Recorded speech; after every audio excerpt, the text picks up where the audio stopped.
This video is sponsored by PayMode Shopping Off. PayMode e-shopping application is one of the online shopping app now available on Play Store and App Store. PayMode e-shopping இந்த ஆப்க்கான link வந்து டிஸ்கிரிப்ஷனில் வந்து கொடுத்துருக்கேன். Play ஸ்டோரில் போய் இந்த ஆப்பை download பண்ணிவிட்டு ஒவ்வொரு பொருளோட ரிவ்யூஸ்லாம் செக் பண்ணி பார்த்து பொருட்களை வந்து வாங்கி பாருங்கள். ரொம்ப யூஸ்ஃபுல்லாகவும் ஹெல்ப்ஃபுல்லாகவும் இருக்கும். மற்ற வெப்சைட்டுகளை விட பொருள் ரொம்ப தரமாகவும் விலை வந்து ரொம்ப கம்மியாகவும் இருக்கும். நமக்கு வந்து ஃப்ரீ டெலிவரியும் பண்ணுறாங்க. நமக்கு 2-3 நாள்லயே வந்துரும். நீங்க வாங்கி யூஸ் பண்ணி பாருங்க. ரொம்ப ரொம்ப ஹெல்ப்ஃபுல்லா இருக்கும். முன்னொரு காலத்துல ஒரு அழகான ஒரு சின்ன கிராமம் வந்து ஒண்ணு இருந்துச்சு. அந்த கிராமத்துல வந்து ஒரு ஜென் துறவி வந்து வாழ்ந்துகிட்டு வந்தாரு. அந்த ஜென் துறவி வந்து என்ன பண்ணுவாருன்னா, நல்ல நல்ல போதனைகள்லாம் அவரோட சீடர்களுக்கு வந்து கொடுத்து, அவங்கள வந்து ஒரு நல்ல நிலைமைக்கு வந்து ஆளாக்கி விடுறது தான் அவரோட வேலையாவே இருந்துச்சு. இதே போல பல வருஷங்களா அவர் வந்து செஞ்சுகிட்டு இருந்தாரு. ஒரு நாள் என்ன ஆகுது அப்படின்னா, அவரோட மடாலயத்துல வந்து ஒரு சோம்பேறியான ஒரு சீடர் வந்து சேர்றாரு. அவர் வந்து எந்த ஒரு வேலையை கொடுத்தாலும் ரொம்ப மெதுவா, ரொம்ப 2 நாள் 3 நாள் டைம் எடுத்து தான் அத பண்ணுவாரு. சீக்கிரமே பண்ண மாட்டாரு. அந்த மாரி சோம்பேறியாவே இருப்பாரு. சாப்பிட்டுட்டு தூங்கிக்கிட்டே இருப்பாரு. இதுதான் அவரோட வேலையாவே வச்சுக்கிட்டே இருந்தாரு.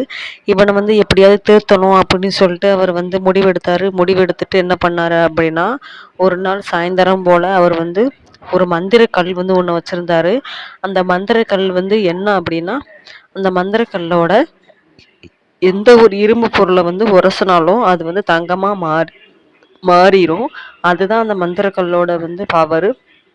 இத வந்து ஒரு நாள் சாயந்தரம் அந்த மாரி அந்த சீடர்ட்ட வந்து குடுத்துட்டு இந்த மாரி போயிருவாரு. "இது வந்து நீ என்னாலும் வச்சுக்கோ. இத வந்து நீ தங்கத்தோட இத வந்து இரும்போட உரசுனா தங்கமா மாறும். இதுல நீ நெனச்சா பெரிய பணக்காரன் ஆகலாம்." அப்படி இப்படி சொல்லிட்டு, "நீ என்னாலும் பண்ணிக்கலாம். நாளைக்கு சாயந்தரம் நான் வந்து வாங்கிட்டு போயிருவேன்." அப்படின்னு சொல்லி சொல்லுவாரு. "நான் ஊருக்கு போறேன்." அப்படி சொல்லிட்டு போவாரு.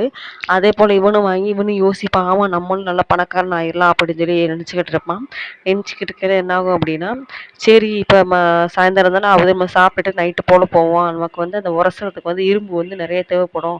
அதனால இரும்பு பட்டறையில போய் இரும்பு வாங்கிட்டு வருவோம் அப்படின்னு சொல்லிட்டு நெனச்சுக்கிட்டு இருப்பான். அப்படி சாப்பிட்டுட்டு தூங்குவான். தூங்குனோனே ரொம்ப நைட் 9 மணி ஆயிரும்.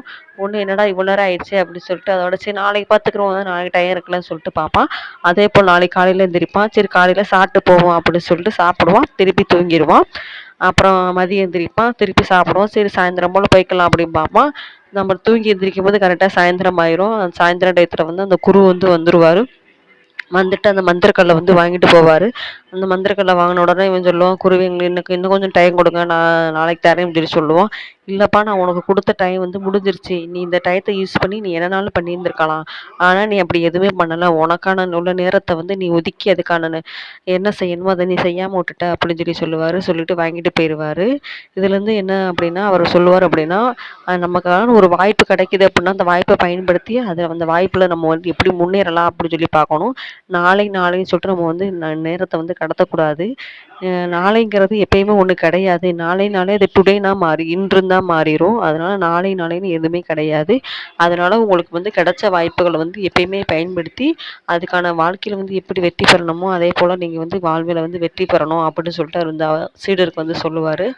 அதோட இந்த கதையின் மூலம் நம்மளும் என்ன தெரிஞ்சுக்கிறோம் அப்படின்னா, நமக்கும் இதே மாரி ஏதோ ஒரு வாய்ப்பு வந்து கிடைக்கும். அப்படி வாய்ப்பு கிடைச்சாலும் நம்ம வந்து அந்த வாய்ப்பை பயன்படுத்தி நம்ம எப்பயுமே வாழ்க்கையில வந்து ஜெயிச்சு முன்னேறி போற வழிய மட்டும் தான் பார்க்கணும். நம்ம நாளைக்கு பார்த்துக்கலாம் மட்டுமே விடக்கூடாது. எப்பயுமே நம்ம வந்து எந்த ஒரு விஷயத்தையுமே உடனே செஞ்சு வாழ்க்கையில வந்து வெற்றி பெறதுக்கான வழிய மட்டும் தான் பார்க்கணும்னு நம்ம இந்த கதையின் மூலமா தெரிஞ்சுக்கிறோம். இந்த கதை வந்து உங்களுக்கு வந்து பிடிச்சிருந்துச்சு அப்படின்னா, லைக் பண்ணுங்க, ஷேர் பண்ணுங்க, சப்ஸ்கிரைப் பண்ணுங்க. தேங்க்யூ.